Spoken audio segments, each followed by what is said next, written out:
I'd just like to start by acknowledging the traditional owners of the lands from which we're all joining today's meeting from. So I pay my respects to elders past, present and emerging.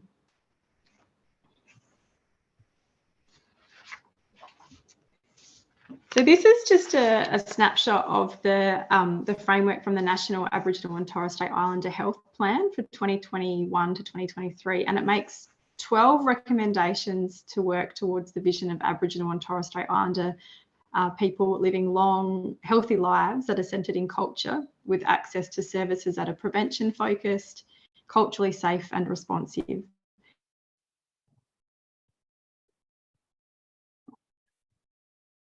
Strong focus on prevention, you can see in the blue squares there. One slide there, Damien, specifically on health promotion, early intervention, social and emotional wellbeing and trauma-aware, healing-informed approaches, as well as healthy environments, sustainability and preparedness. Thank you. So as been discussed throughout the series, there are a number of factors that we know can increase a person's risk of developing type 2 diabetes or obesity. And some of these risk factors are related to ethnicity and family history. And this slide also speaks to the intergenerational diabetes story and the social determinants of health more broadly. So it really highlights that there are many different approaches to diabetes prevention that can be taken and that we should be considering when we're thinking about prevention. So it could be that we focus on individual strategies, or it could be that we focus on population health-based strategies or community-based strategies. And so I just really wanted to flag that there are different time points and different ways in which we might think about addressing some of these risk factors when we're thinking about the design and implementation of different preventative strategies.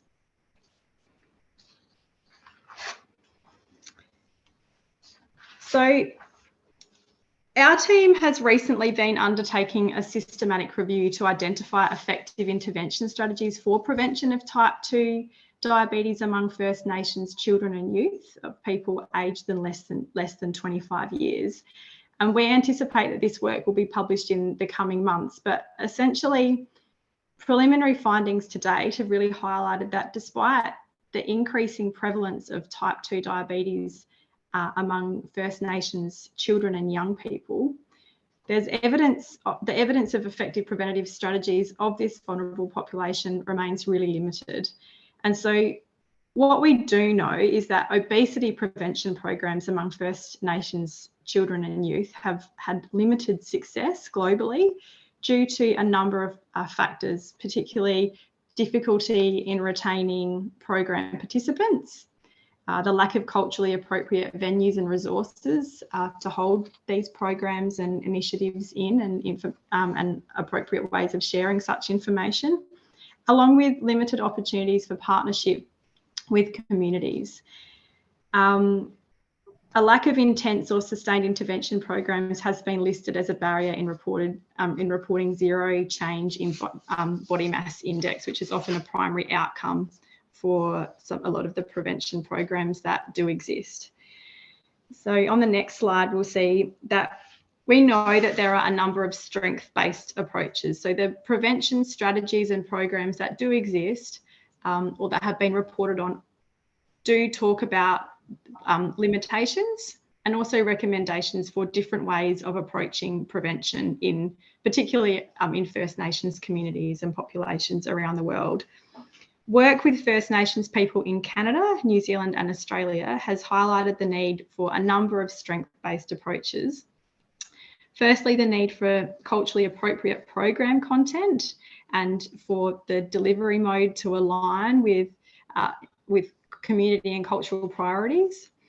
For partnerships to be established that are genuine with the participating communities and community leaders and key stakeholders, and also to be accommodating for Aboriginal worldviews. There is a home-based intervention from New Zealand that was implemented among children and adolescents aged between 5 to 16, and it included 47% of Maori participants, but couldn't maintain sustained participation in a multidisciplinary intervention program, so 15% compared to 57% among New Zealand European participants. The program included a series of information sessions delivered by a physical activity coordinator, a dietitian and a psychologist. And to maintain the sustained participation of Maori participants, the study recommended that local worldviews needed to be incorporated into future interventions, with practical suggestions including the use of culturally appropriate venues, as well as appropriate community consultations. So there are some key learnings that we need to take forward when we're developing prevention strategies in the future. One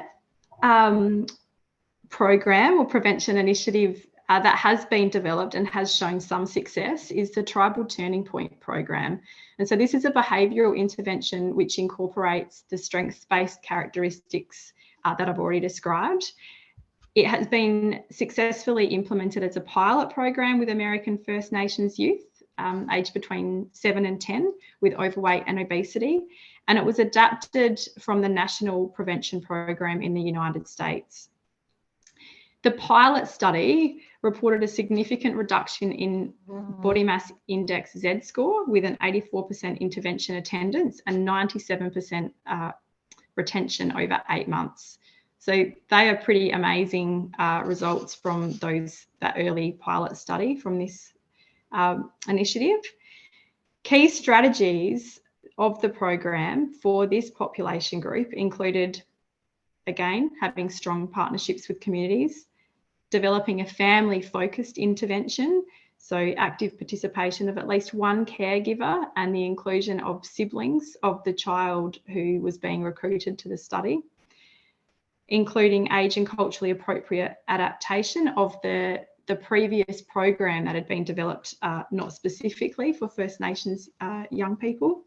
And they also found that it was highly acceptable among the participating families, which would likely account for the high retention rate in the program. So this slide just really shows a number of the key factors and I guess components of the program, just a really brief overview for your reference.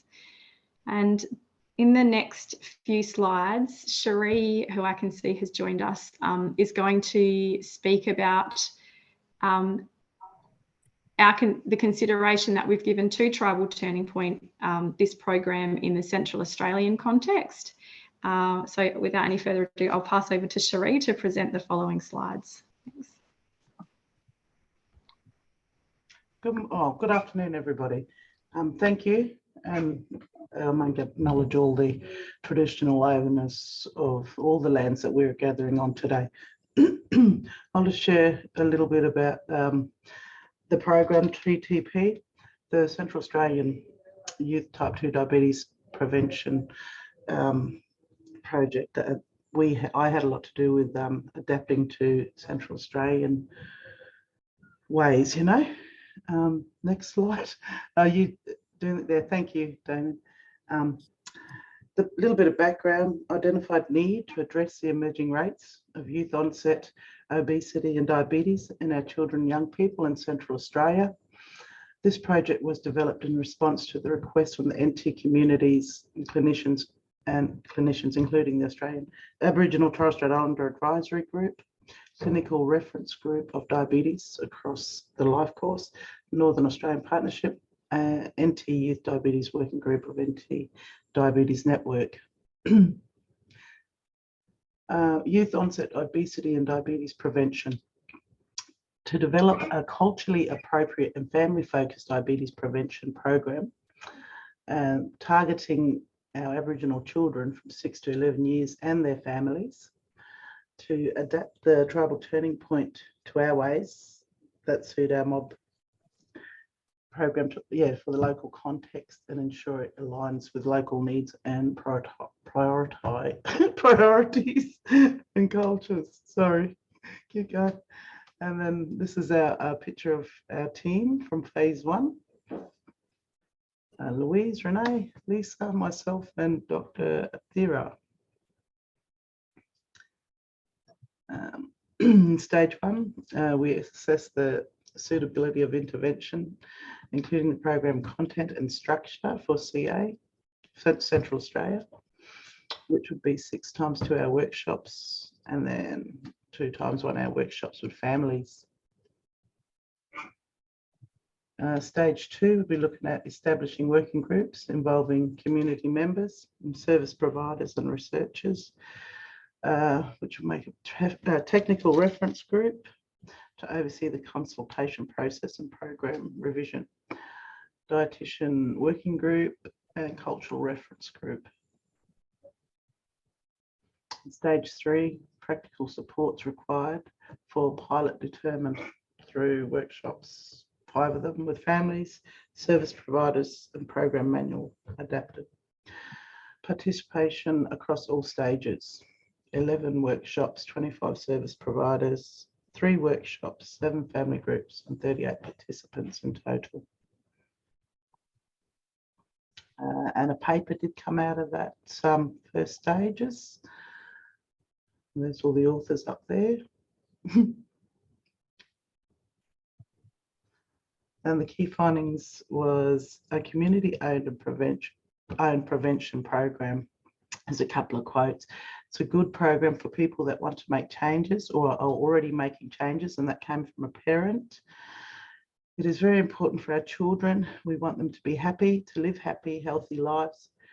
Program is very important because we've got to try hammer down our diabetes. It can be prevented, and that's from an Aboriginal parent. Local facilitators. We need local facilitators trained for each community, which there are heaps very capable young people who could do this.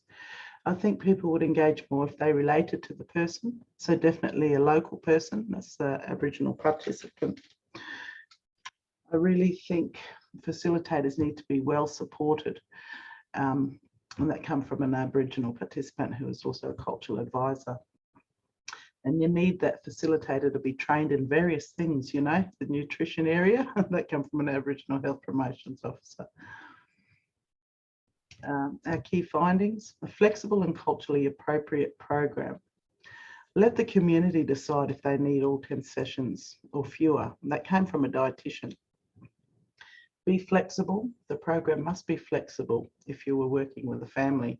I think more hands, oh, I can't see the rest of it. Rather than sitting down and talking, more hands-on stuff, that would be that from a community engagement officer. Program revisions. Families propose names for the program, like Eating Well and Stay Strong, Healthy Heart and Soul and Eating Good, Murnamat and Dodoro Guma, revised vision, revised session order, and sensitive sessions to be delivered as appropriate. That's just a little bit more of the modules of the actual program. And then the summary, I guess, would be a strong need for the proposed youth diabetes and obesity prevention. The program needs to be community owned and led. Our community members need to be trained as facilitators for the program and supported along the way to do that. Program needs to be flexible to accommodate community priorities, which will vary in different communities. Acknowledge the environmental and social content of the community. We're implementing the adapted program. And implementation needs to be appropriately evaluated to assess programs' effectiveness. What next? Central Australia Aboriginal Congress, leading with Menzies support, recently funded for phase 2 from 23 to 26. And the aim is to implement and evaluate a culturally effective and sustainable healthy lifestyle program for families with primary school age children. What will we do now for the program? We're hoping to get 6 communities involved. will receive 6-month intensive, then 6-month booster. Control communities will receive the program after 12 months. All children aged 6 to 11 years eligible, but only those with BMI-Z score wasn't greater than 0 will inform the primary outcome. Inclusion to study expanded to reduce stigma. And primary outcome is change in waist and waist to height ratio at 6 months and 12 months versus control, along with self-report behavioural outcome measures. Thank you to key stakeholders of the TTP, families and service providers who participated, funders, Central Australian Academic Health Science Network, partners, Central Australian Aboriginal Congress, Central Australian Health Services, investigators, Images the source, Charlotte Allingham. And I reckon I'll let Renee have another go here. Thanks for listening. Thanks, Cherie. Thank you, Cherie. That was great. I just wanted to reiterate there that one of the main, I think, strengths of the adaptation, I mean, we've spent a long time working with communities, as Cherie stated and highlighted, but the program that we will be implementing as of next year, it's great that it's been funded. It really has been adapted to the needs of the local community, and the study design has also been adapted to ensure that the enhance the likelihood of effectiveness and success of the program. So I just wanted to reiterate that as well. And so moving along here, I just wanted to raise that's a community-based or individual-based prevention strategy that we've just highlighted with TTP, but there are other strategies that exist. There are many strategies, and this is a population health prevention strategy that has been implemented in far North Queensland and the Northern Territory, and it's the Healthy Stores 2020 initiative, which is being led by Julie Brimblecombe, who's based at Monash, but Menzies is also a key partner in this project. And through the work of our Youth Type 2 Diabetes project across the North, and from what the existing literature tells us, and from what I'm sure many of you have witnessed and experienced, particularly in our remote communities, in our remote context, it's clear that the food environment and the nutrition space is really critical to impacting the healthy food choices that people are able to make. And so this research initiative demonstrated the importance of working at the community level in far North Queensland and the NT, as I said, and it aimed to reduce the sugar intake of remote communities in these regions. Key to the project was its partnerships with remote stores and the research community to show a pathway for the food retail sector to support better health outcomes for communities. And to combat the high burden of chronic disease, diabetes included here, and associated conditions, Healthy Stores 2020 aimed to halt the promotion of foods high in sugar, high in fat and or salt by restricting their merchandising. So we have a short video that they that the project recommended sharing, and I think it gives just a really nice overview of what the aims of this study are, and just highlights that different prevention strategies can be implemented at different levels. So it'd be great if Damien can share that.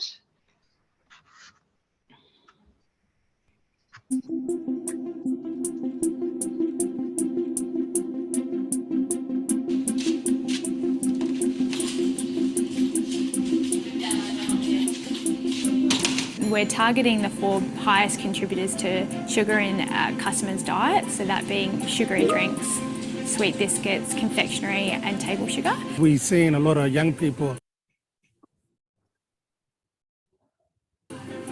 Sugar was really high, so I thought it was a good idea to introduce, and the board was happy doing that. We haven't reduced the amount of products available to the customer, but the shelf space allocated to those products has been reduced. We're also targeting high traffic areas, the front counter, front of store. We've actually removed 1.25 litre full sugar drinks from the refrigerators, so it's only available on the shelf. But we also really want to have a big emphasis on promoting the healthy options that are available. The leaders of our communities have decided that they need to make a change, and it starts at the store where the food is available.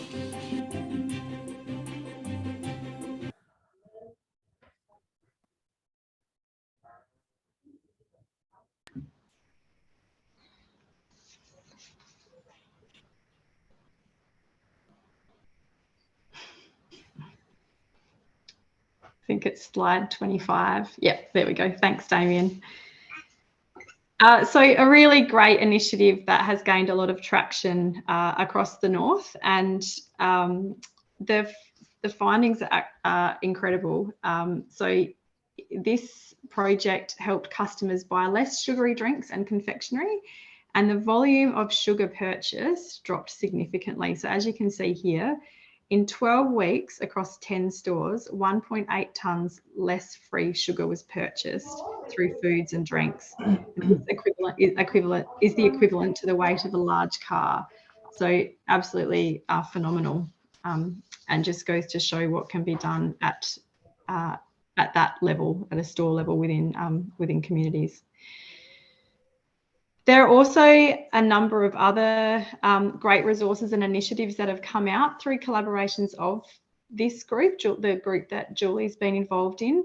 One is the Good Tucker app that many of you may already be aware of, but that was developed through a collaboration with UniSA and Menzies in partnership with the George Institute. And it really is an initiative that provides a simple way for people to identify healthier food and drink options that are available in stores. So you can get online and have a look at that if you aren't already across it, and also look at the details on how you might be able to share or promote the app to people that you're working with. There's more information about the Healthy Stores 2020 and the other great work that Julie and Bryn McQuaim and others are doing on the Monash website. So there's just a little screenshot there. And there are a number of links to small videos that community have been contributing, and we're going to ensure that those links are also available through our youth website, Youth Type 2 website, in case it's of interest to any of you.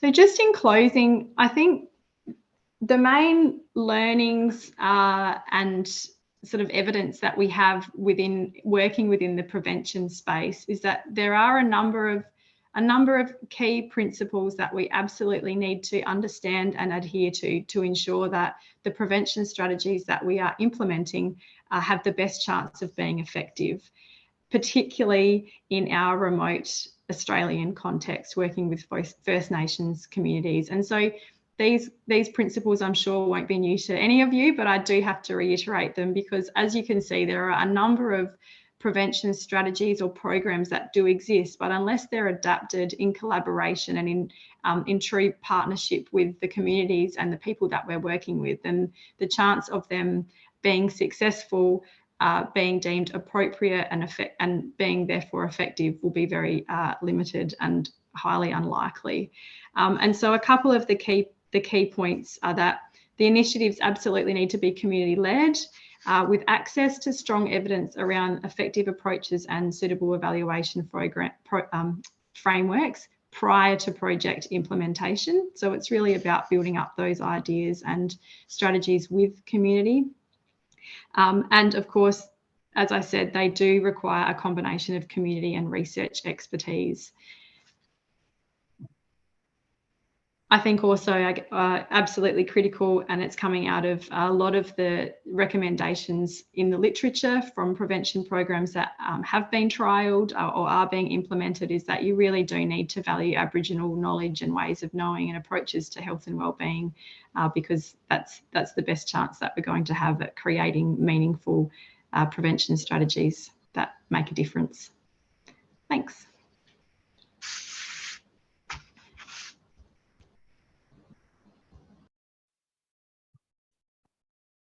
Okay, thanks Renee, thanks Cherie. I've got Angela Titmus and Anthony Gunther here for the Q&A section now of the presentation. So I encourage that the guests type any questions that you've got into the Q&A section. We'll read them out and discuss them. While we're waiting for that, I might ask first one to yourself, Renee. You noted with the tribal turning point, it originated in the States and had some pretty good early results. Can you tell me what do you think it was about that program that led to some good outcomes? Yeah, I think, great question, Damien. I think largely it was to do with, and I did have a meeting with the TTP group in the US this morning, and they are undertaking the next implementation of this project. So in this next phase, they also reiterated that it's largely to do with the strong engagement and the relationships that the people who are working in these programs have, and to be able to maintain the respect and rapport with the communities and the individuals who are participating in the program. So I think that's absolutely critical and core. I'm sure most of you would agree that is important, and it's not surprising. Yeah. Yeah, and it's difficult to capture that sometimes in a research context, exactly how you build those relationships and how you might go about that. But I agree that it's so important, aren't they? That's right. And I think it speaks to the high retention rates in that pilot that we saw. Yeah, absolutely. I'd just welcome Angela, Anthony and Cherie to turn on your cameras, and you can turn on the audio as well. Cherie, I've got a question for you about Tribal Turning Point in Central Australia. Can you tell me what were the main changes or adaptations that you guys did from the program that originated in the States to make it appropriate for your mob in Central Australia? I guess that started with lots of discussion and seeing what would fit, because you know how every region's different. So we approached a fair few different voices in the centre here, with family groups, community groups, in just in their familiar, happy, their safe place. I spoke to grandmothers, I spoke to young families with little people, and then to a whole group of families in ranging from different age groups, and just having that conversation with them, and seeing what would fit that particular group. See, like our central mob are different to the top end mob, and west and east, and I think it's important just to talk to the people on the ground and whatever area you're at, and then they will guide you. But let you know, and use those local networks, those connections, and that knowledge, and then relationships are already formed, and that and that's how I went about talking to all these, a lot of the families around here. And then we even were out bush, and I was talking to some of our remote mob at two different regions, west and then northeast. And I think the key point there is having someone from that area with that knowledge and that who knows the people, and then you just take each step, as you go.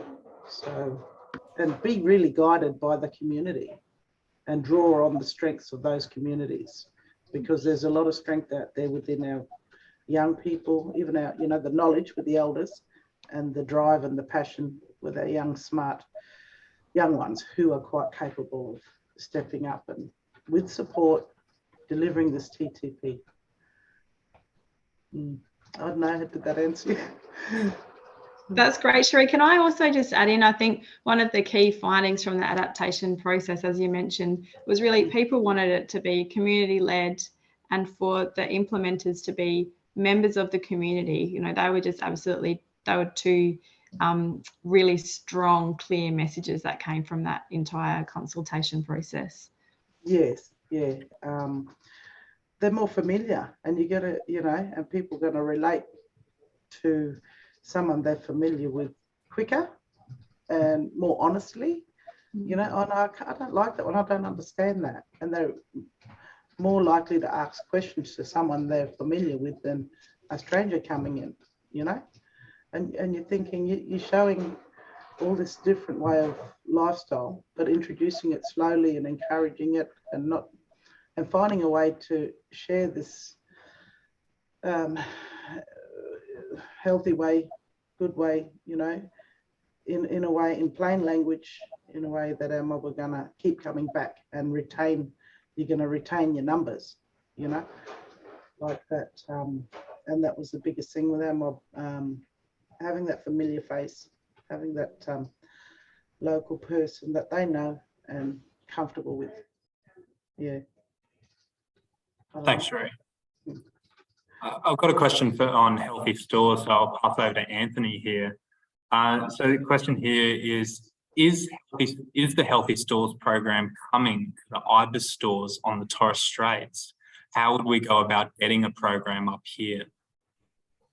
Yeah, that's a good question. So IBIS stores, to my knowledge, are managed by CEQ, or Community Enterprises Queensland, and they've recently got a new CEO who is an ex-ALPA guy who was heavily involved in the project of the Healthy Stores 2020 project. So I'd imagine that they would be adopting some of these strategies. So the good news about doing a project like this and seeing those positive results is ALPA have actually integrated those strategies into their nutrition policy as an organisation, which is great, and rolled that out further. So I mean, I can't speak on behalf of CEQ, but I imagine that they would be interested in adopting some of these strategies as their new CEO was heavily involved in the research. Thanks, Anthony. I've got a follow-up question for you there on healthy stores. I followed the work pretty closely in a previous role, and I thought one of the things that was so striking about it was that you had these health benefits, but there wasn't a significant difference in the bottom line for the stores. And I guess so one of the things that interested me was ALPA was obviously heavily involved in the early trials of this in a research capacity. What's the uptake been from other store groups in remote communities with something like Healthy Stores? Yeah, there's been a lot of interest. As you could imagine, there was a bit of reluctance from retailers about kind of implementing these fairly significant changes and what impact it has on the bottom line, because, you know, working in these remote locations are fairly difficult at the best of times to keep your business viable. So yeah, there was lots of discussions around how that would be shaped, and ALPA were really good in providing input and guidance around the best ways to manage that. And I think you know, coming to the end of the project and everyone realizing, you know, the data showing that actually this can be done by changing some things around and not having a negative impact. In relation to it definitely generated a lot of interest from other store groups, you know, Outback Stores, who do a lot of work in this space as well, like ALPA. Yeah, we're very interested in seeing how that unfolded, and also number of independent stores.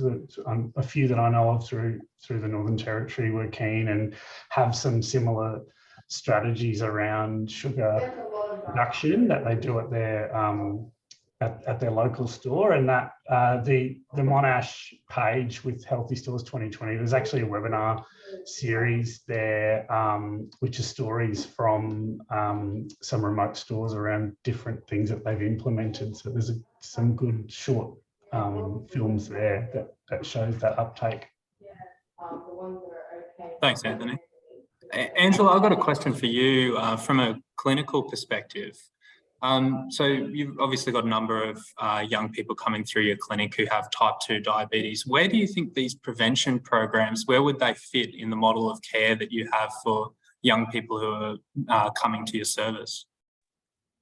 Oh, I actually think we need to be thinking about prevention well before we're seeing them. So really, we need to be thinking about preconception. We need to be thinking about adolescent health. So before someone is thinking about getting pregnancy, knowing that there's intergenerational transmission of risk, and that if your mother has diabetes in pregnancy, there's epigenetic changes, there's organ programming that happens, and that means that young people are much more likely to get diabetes.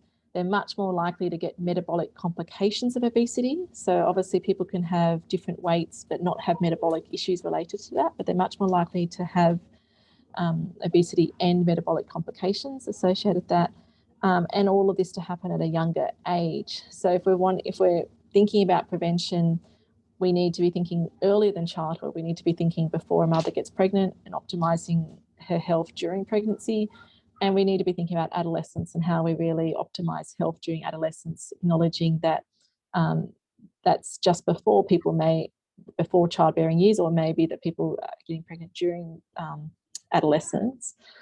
And so when seeing young people in clinic, I suppose beyond their diabetes, to think about how we optimise health for possibly the future generation as well, in terms of thinking of prevention. And so really trying to, it's not just about their own diabetes, but thinking about how we optimise their health for the children that they may have in the future.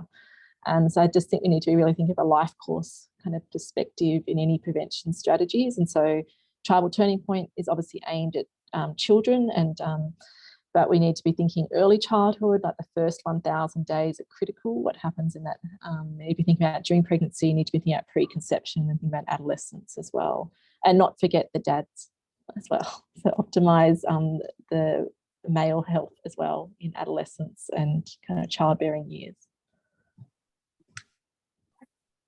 Can I follow up with a question, Angela?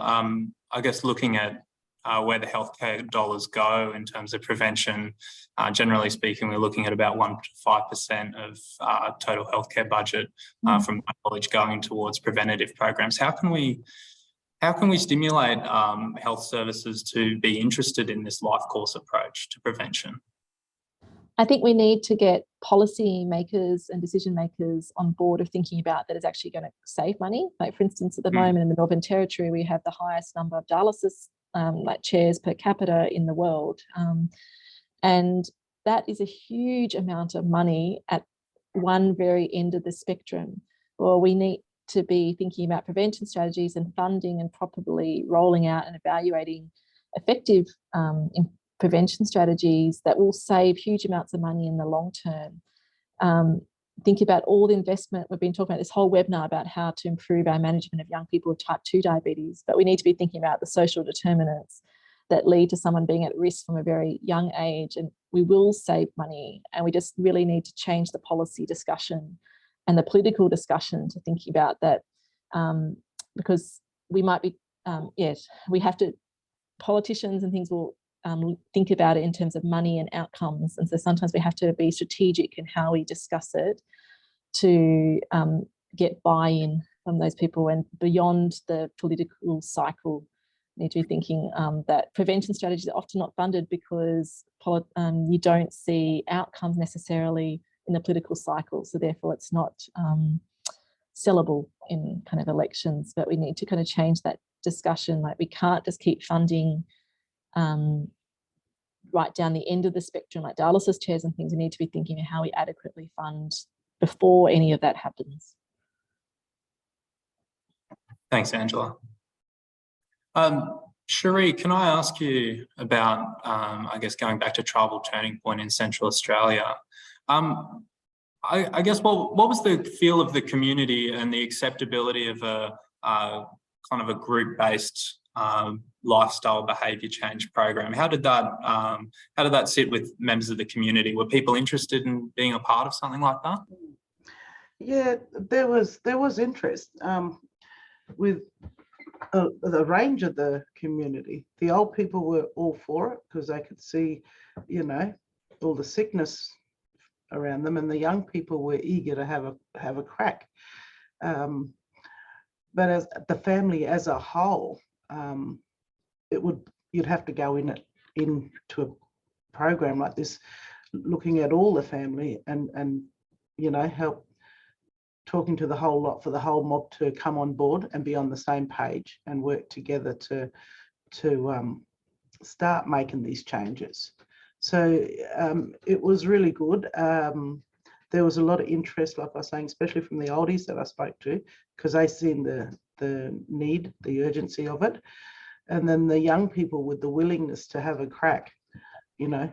And then when I was talking, Renee and I were talking to a local community there at their community centre, and there was little people sitting down from little, you had your grandmothers and your young parents. So they were all eager if they could do it together, you know, and sharing that responsibility and helping supporting one another to make change. And, you know, and so, yes, it was looked at and thought, now this is a great idea, let's have a crack, you know. But doing it together and starting, like, I love what Angela's saying, we're going to go from way back, you know, but we can start planting that seed now with all the young families and all, you know, to start preparing and thinking about eating differently and changing our lifestyles, because it's not easy to change something that's never been done before, really. And just starting that conversation and having them young families really interested. So it's looking promising for that interest, you know, with them wanting to have a crack, but importantly, including the whole family, because that's where we can start. We've got to start from somewhere. Yeah. Damien, could I just add something to what Cherie just said? I think she's really right that that's a motivating time for people. Mm-hmm. And so thinking about talking to women before they have children, if they're thinking about it in the future, or if they have very young children, they want to do the best for their children, or they want to do the best for their future children. And that can be a real motivating factor to improve someone's health before planning to have children. And so actually opening up that conversation with a young person and talking about whether they may want to have children in the future.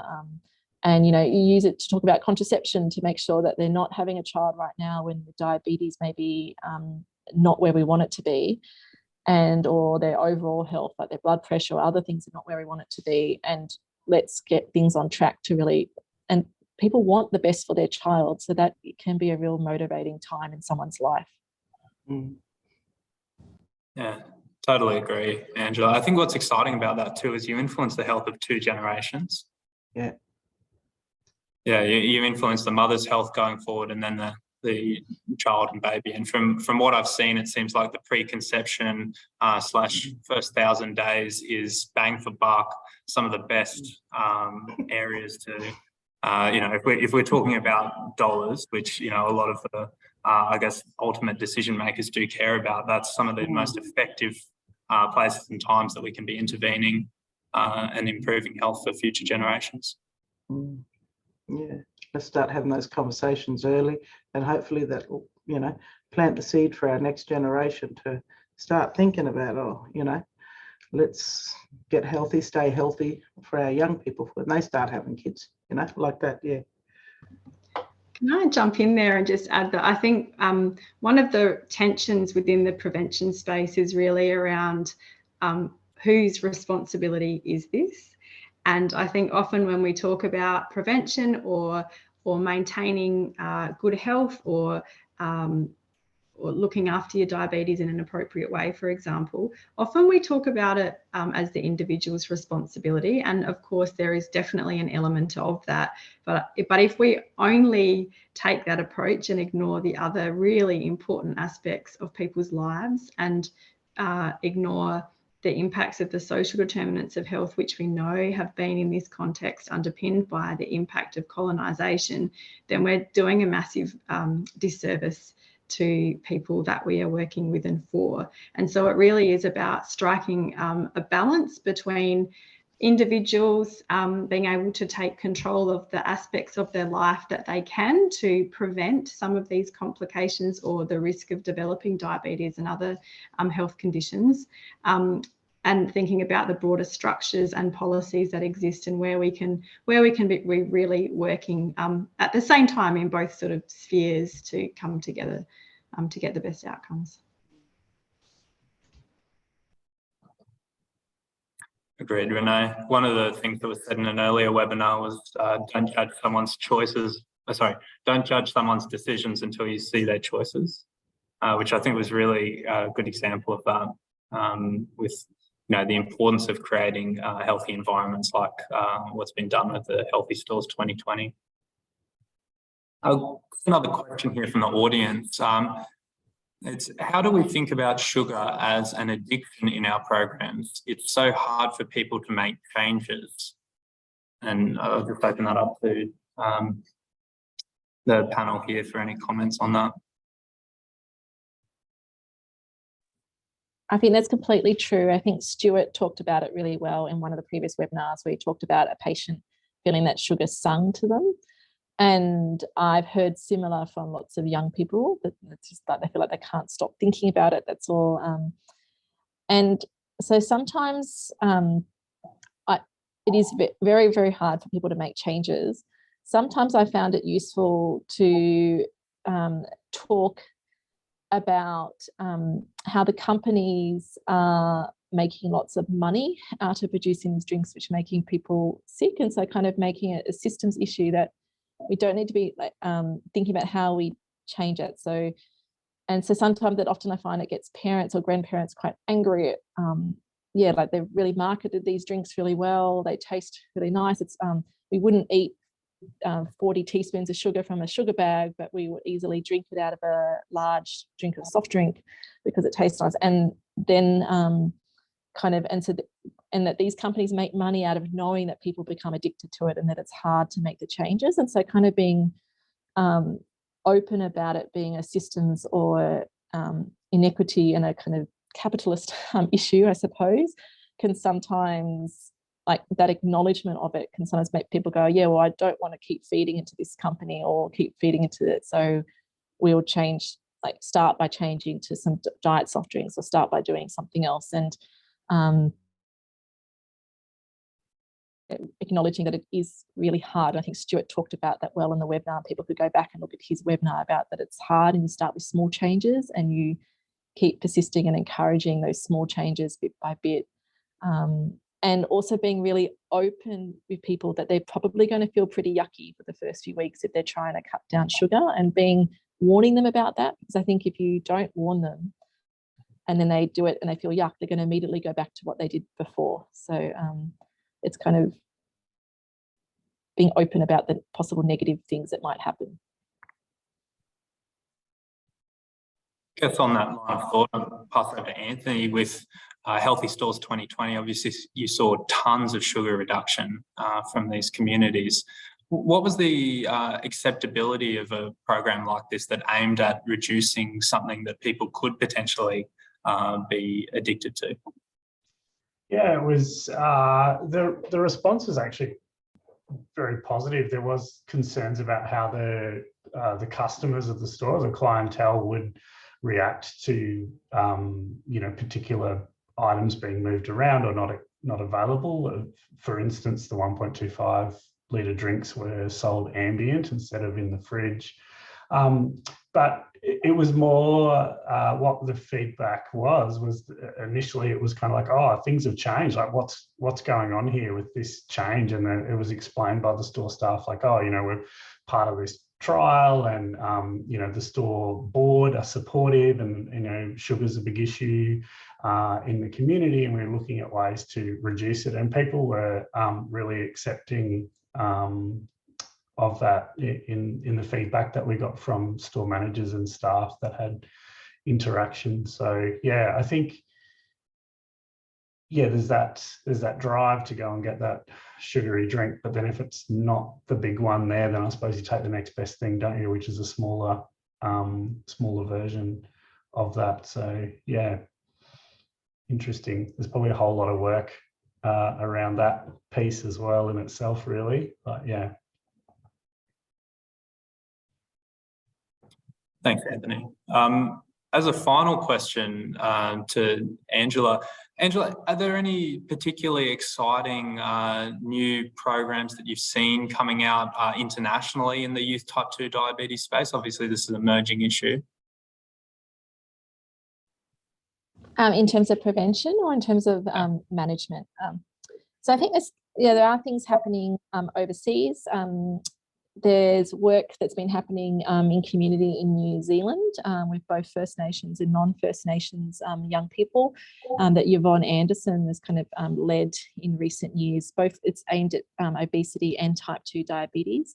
And really it's based on supporting families and very much family-based approach and kind of addressing, I suppose, some of the social determinants and support of families to be able to make changes and support them through that. And that has been effective, and I think holds some parallels to situations in Australia. And then there's kind of diverse programs such as the Bigger Picture in California and the United States, which is, you can Google that. And it's aimed both at young people that have type 2 diabetes, but also at prevention of diabetes amongst their families or their siblings. And it takes a very different approach to what has been used kind of elsewhere, and that it's really based on making young people aware of systemic and social issues that have kind of led to them having diabetes or increasing the risk for their families, and therefore empowering them through, I suppose, that awareness. And, this is probably not the right word, but kind of making them angry in a way so that they, it takes away this stigma, starts the conversation amongst their families and makes them want to almost fight against some of the kind of big multinational companies that are making a lot of profit of their increased risk of obesity and type 2 diabetes. And so therefore empower them to be able to make healthy changes even in the midst of difficult life circumstances that may work against that. And I think that's a really interesting program because it's quite different to what's been done before, but it's actually been quite effective. They're still doing kind of trials of some of the effectiveness, but their initial data does show it's quite effective. And I think it's kind of useful for us to see a different approach that kind of changes the paradigm a little bit of how we approach and discuss these issues with families.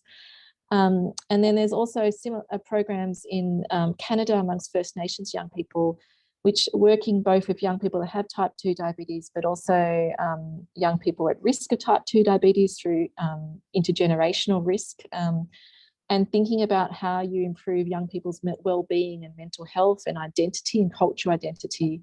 And by working on those things, also being able to improve their metabolic health and their kind of physical health. So they're kind of, I suppose it's just illustrating that there are multiple approaches used in different countries, and that there's all of those things we can learn from, I think. And that approach they've also used in the United States, not in First Nations young people, in other young people with type 2 diabetes, and really targeted their well-being and their mental health, and showing that that can be effective in reducing risk of type 2 diabetes and obesity. And so I think we have to be holistic in what we think about prevention strategies, and be open to different needs in different contexts, and also that it's not going to be an education kind of based program without addressing the other issues affecting people's lives. It's not necessarily going to be effective in preventing these issues. Thanks, Angela. It's really interesting to hear what's happening internationally. I'll just pass over to Renee quickly. Renee, perhaps you could say a couple of words just about the Diabetes Across the Life Course Northern Australia partnership and what might be next for the youth type 2 diabetes work that Menzies is undertaking. Sure, thanks, Damien. Yeah, so as many of you are probably aware, our Youth Type 2 project is wrapping up at the end of next year, but we are busy looking for alternative funding options because there are a number of quite major recommendations that have come out of our work to date. So we are definitely looking to be able to progress some of those. I think a major one is around developing resources and specifically resources actually, in multiple languages, because of course our project is across Northern Australia, and we know that there are so many different language groups for the young people that and communities and families that we're working with, that's a really key piece of work that will hopefully improve people's understanding and awareness and an understanding of availability of options to promote a management of their type 2, but also thinking about prevention strategies going forward. And I think, so there are lots of different ideas and recommendations that we'll be working towards in the future, Damien, to answer that question. But in terms of the Diabetes Across the Life Course partnership, as many of you are aware, we have work now in the youth space. We have a lot of work going on in the diabetes in pregnancy space, and really it is looking across the whole spectrum of the life course. As Angela was saying, it's really about tackling prevention from a really early stage and moving on to later in the life course when we need to be focusing on effective management. And so yeah, there are a lot of people and a lot of really great projects and programs of work within the Diabetes Across the Life Course partnership that I think it will be exciting to watch how it continues to grow and evolve as we move forward.